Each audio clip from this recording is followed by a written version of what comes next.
everyone, and welcome back to the Chill English channel.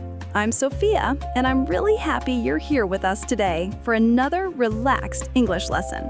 And I'm Jake. Thanks for coming back, friends. I'm sitting here with my notebook and a big cup of tea, and I'm ready to learn. Well, hopefully ready. You're always ready, even when you say you're not.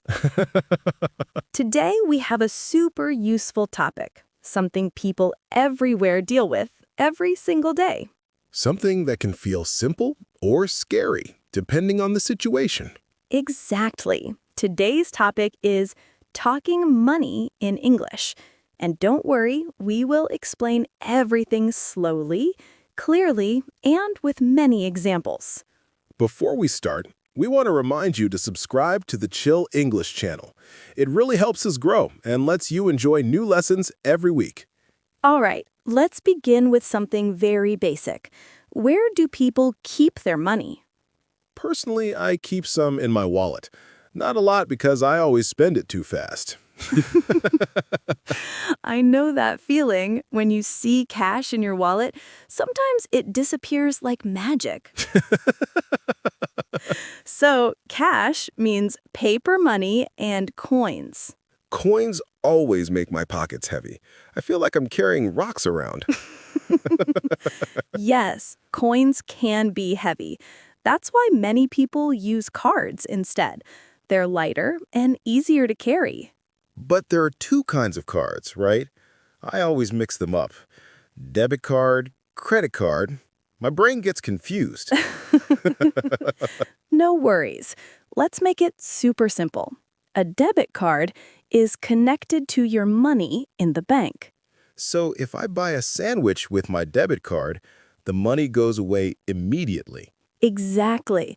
It comes out of your bank account right away. If you have $0, the card won't work. So a debit card is basically cash, but in card form. Perfect. Now, a credit card is different. When you use a credit card, you are borrowing money from the bank. Borrowing. So the bank pays for the sandwich first, and later I pay the bank back. Yes, usually at the end of the month, you get a bill. And if I don't pay the bill fast, I pay extra money, right? Yes, that extra money is called interest. Interest sounds like a scary word sometimes. It can be scary, but only if you're not careful. If you pay your bill on time, a credit card can be helpful. Okay, so debit is my money, credit is borrowed money. Got it. Perfect summary. Now, let's talk about where money lives. Most people keep it in a bank account. And usually people have more than one, right? Yes, two types are especially common: a checking account and a savings account. Let me guess. The checking account is for everyday life. Exactly. Buying food, paying rent, paying bills, that's the checking account. Your debit card is usually connected to it. And the savings account is for money I don't want to use right now. Right. Money for the future. Emergencies, vacations, big plans. That sounds nice. I like the idea of future Jake having money. Present Jake spends too much. We all do. That's why savings accounts are helpful. They keep your now money separate from your later money. But saving money is hard sometimes. Do you have a simple tip? Yes, one of my favorites, the 24-hour rule. That sounds serious already. What is it? When you want to buy something you want but don't need, like new shoes, headphones, or a cool jacket, wait 24 hours. Don't buy it immediately. Oh, I've bought so many things too fast, just because they look shiny. We all have. But waiting 24 hours gives you time to think. Usually, the excitement is smaller the next day. That's true. Sometimes I wake up and think, why did I want that? Exactly. The 24-hour rule helps stop impulse buying things quickly without thinking. I need that rule in my life, especially around snacks. Snacks are dangerous. Oh, yes. Snacks are the #1 impulse item in many people's lives. Another easy money tip is looking for discounts or sales, cheaper prices. I love discount signs. They make me feel smart, like I'm winning at shopping. And you are. Saving even small amounts adds up over time.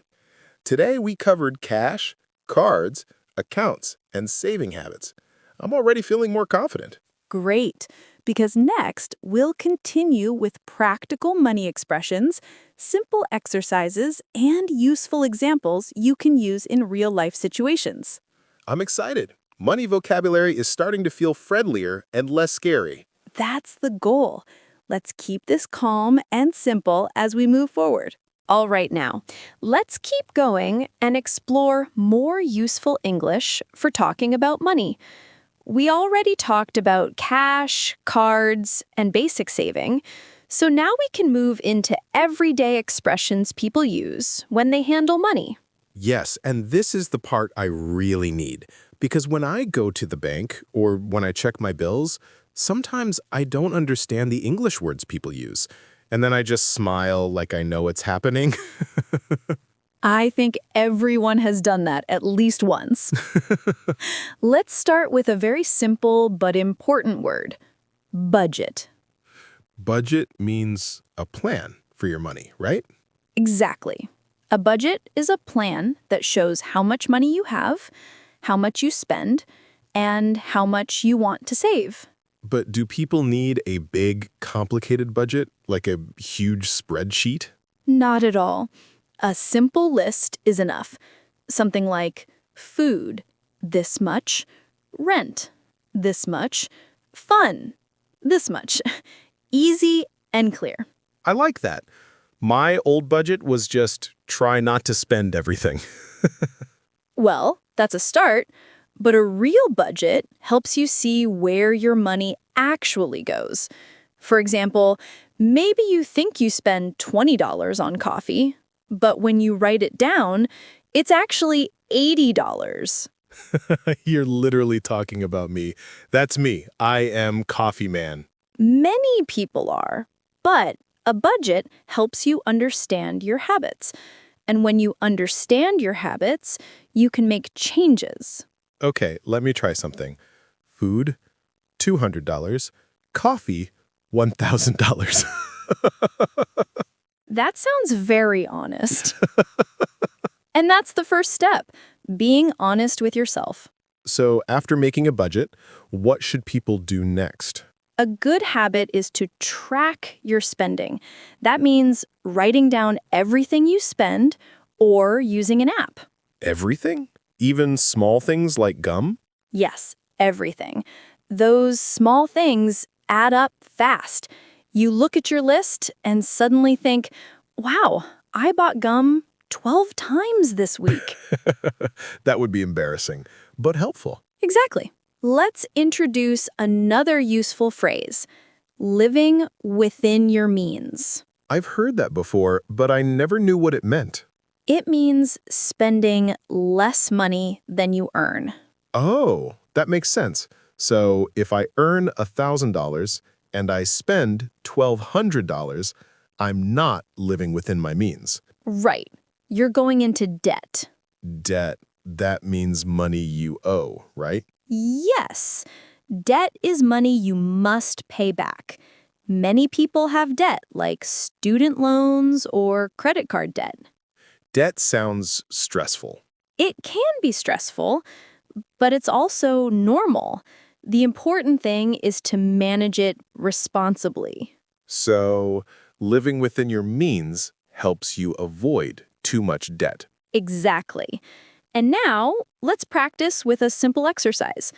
I'll give you a sentence, and you choose the correct word. Ready? Let me drink water first. Okay, I'm ready. Number 1. I want to buy a new phone, but I will wait 24 hours to avoid blank buying. Oh, I know this one. Impulse buying. Perfect. Number 2. A blank helps you plan your money. a budget. I am becoming a money master. Very impressive. Last one. Using a credit card means you are blank money from the bank. Borrowing. Wow, I actually learned something. You learned a lot. And speaking of borrowing, there's another important expression, paying something off. Paying something off. Does it mean finishing the payment? Exactly.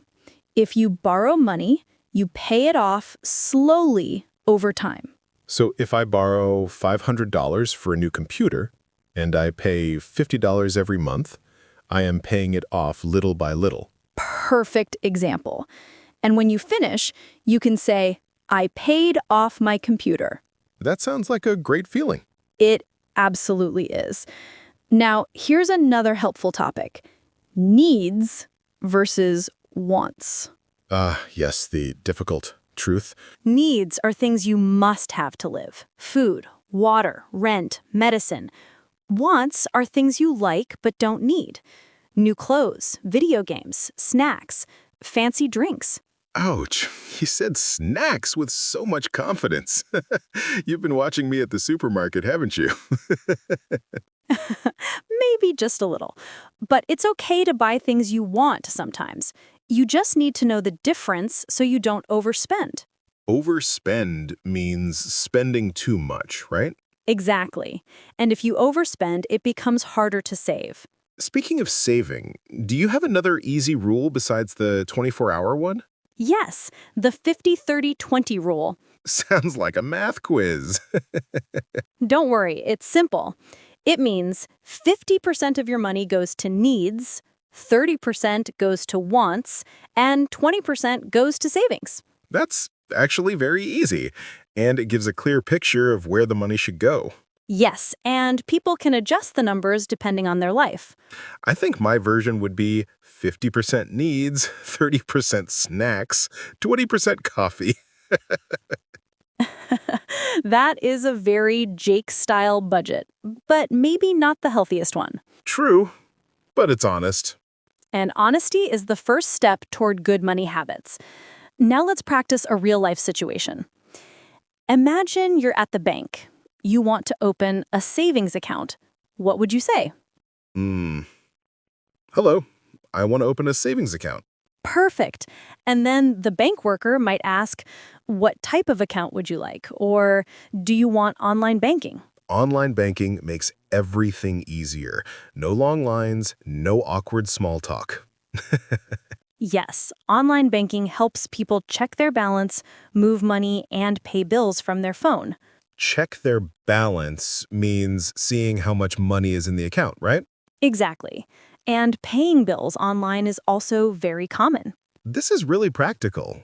I feel like I could walk into a bank right now and not panic. That's the goal. And there's one more idea I want to talk about before we move on. Saving for goals. Goals like a new phone, a trip, or maybe a bigger dream like a house? Exactly. When you save money for a goal, you can say you're putting money aside. Putting money aside? That sounds nice. Like giving future me a gift. Yes, exactly like that. And when you understand budgets, needs versus wants, and basic money vocabulary, saving becomes much easier. This is all making more sense than I expected. I actually feel calm talking about money. That's new. I'm glad. And now that we've covered daily expressions and habits, we can continue into something deeper.